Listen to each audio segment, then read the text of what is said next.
Welcome. So we've been exploring the book of Isaiah, and we've talked about the fact that Isaiah faced two major crises in his ministry. So in my last few videos, we discussed crisis 1, which is found in chapters 7 to 12 of Isaiah, and this crisis involved King Tiglath-Pileser of Assyria. Now, in today's video, we're going to begin exploring the second crisis, which can be found in chapters 36 to 39. And this crisis is all about King Sennacherib of Assyria. And specifically, it's about the confrontation between King Sennacherib and King Hezekiah of Judah. Now, before we jump into this crisis, we need to understand what were the events that caused this crisis to happen. And to do this, we need to understand the kings that came before Sennacherib. So let's bring these kings up now. Firstly, we have Tiglath-Pileser III. We then have Shalmaneser V, and then we have Sargon II. So let's put these men to the side and bring up a map and locate the most important places on the map. We have Assur and Nineveh, the two major cities from which Assyria reigns. We also have the ancient city of Babylon, and of course in the west we have Judah and Israel. Let's quickly run through the major events of each of these kings. When Tiglath-Pileser took the throne, the most important biblical event is when Israel and Aram attempt to revolt against Assyria. But if you've watched my previous video, you know that this rebellion fails. Tiglath-Pileser first destroys Aram and then attacks Israel. Upon Tiglath-Pileser's death, his successor Shalmaneser V ascends the throne, and Shalmaneser is responsible for starting the final destruction of Israel. And this destruction is completed by his successor, Sargon II, who wipes Israel off the map in 722 BC. Now, something else of great importance takes place immediately after Sargon becomes king. Whenever there's a change in leadership within a kingdom, there's usually a period of instability. So when Sargon replaces Shalmaneser, a man by the name of Merodach-Baladan takes advantage of the instability within the kingdom, and he revolts against Assyria and takes the city of Babylon. And he actually manages to retain leadership of Babylon for 12 years. We have an inscription from Sargon describing how Merodach-Baladan revolted against him. It reads, quote, "Merodach-Baladan, son of Yakin, king of Chaldea, seed of a murderer, prop of a wicked devil, who did not fear the name of the Lord of Lords, put his trust in the bitter seas, with its tossing waves, violated the oath of the great gods, and withheld his gifts.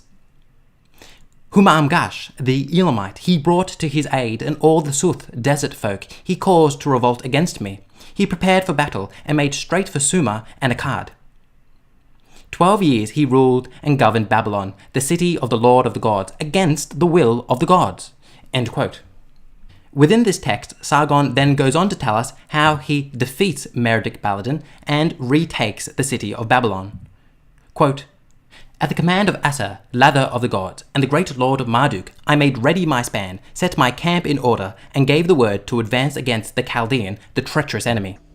And that Merodach-Baladan heard of the approach of my expedition, he was seized with anxiety for his own safety, and fled from Babylon to the city of Ikebel like a Sudunu bird at night.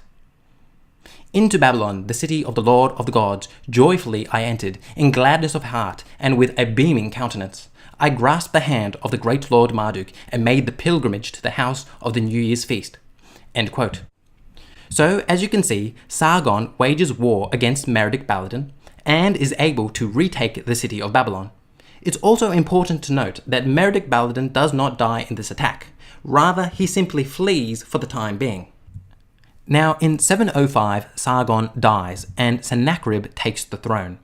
Now, as I noted before, when a king dies and leadership is passed from one king to the next, it is usually a period of instability.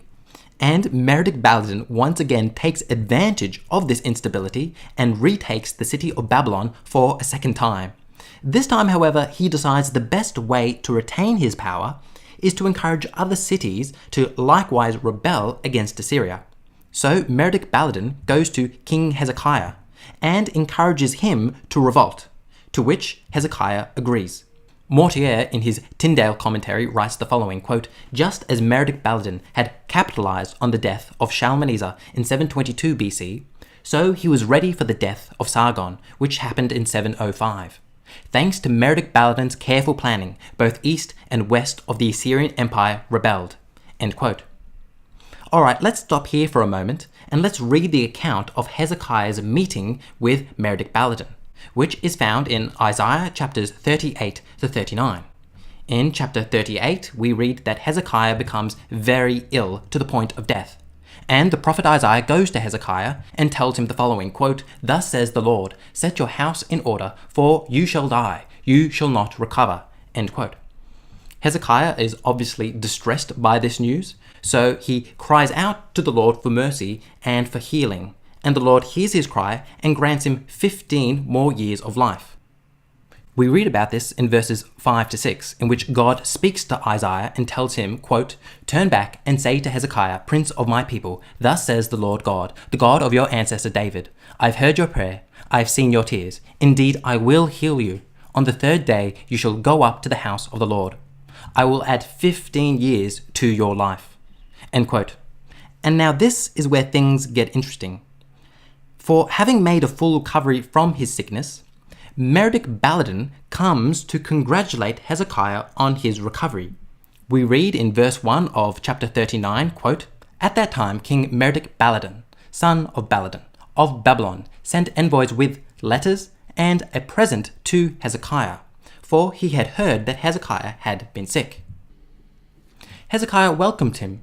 He showed them all his treasure house, the silver, the gold, the spices, the precious oil, his armory, all that was found in his storehouses. There was nothing in his house or in all his realm that Hezekiah did not show them." End quote. Now this scene is rather strange. Merodach-Baladan sends an envoy with a letter to congratulate Hezekiah on his recovery. And then Hezekiah proceeds to provide the envoy with a tour of his house, including his armory and his storehouses. This is rather peculiar, and what scholars believe is happening here is that the letter Merodach-Baladan sent to Hezekiah was an invitation for him to rebel against Sennacherib. Mortier writes in his Tyndale commentary, quote, "Hezekiah was part of this great scheme. Taking opportunity from the king's recovery, Merodach-Baladan sent sick visitors with a gift and a letter." We are not told what the letter contained, but we do know how Hezekiah reacted, giving the envoys a conducted tour of his storerooms, money, and arsenals. The letter was manifestly an invitation to become a partner in a rebellion, and Hezekiah fell for it. End quote. So let's now return to our map, and as you can see, upon taking the throne, Sennacherib has to deal with multiple revolts throughout his kingdom. He first defeats Merodach-Baladan and retakes the city of Babylon. He then heads west to go confront Hezekiah. And this confrontation between Hezekiah and Sennacherib is the second crisis. And that now concludes our discussion of what caused the second crisis. I really hope you join me in the next video when we discuss the crisis itself. Thank you so much for watching this video. If you've enjoyed it, it would really help me out if you hit the like button, leave some feedback in the comment section below, and also hit the subscribe button. Thank you again, and as always, I'll see you in the next one.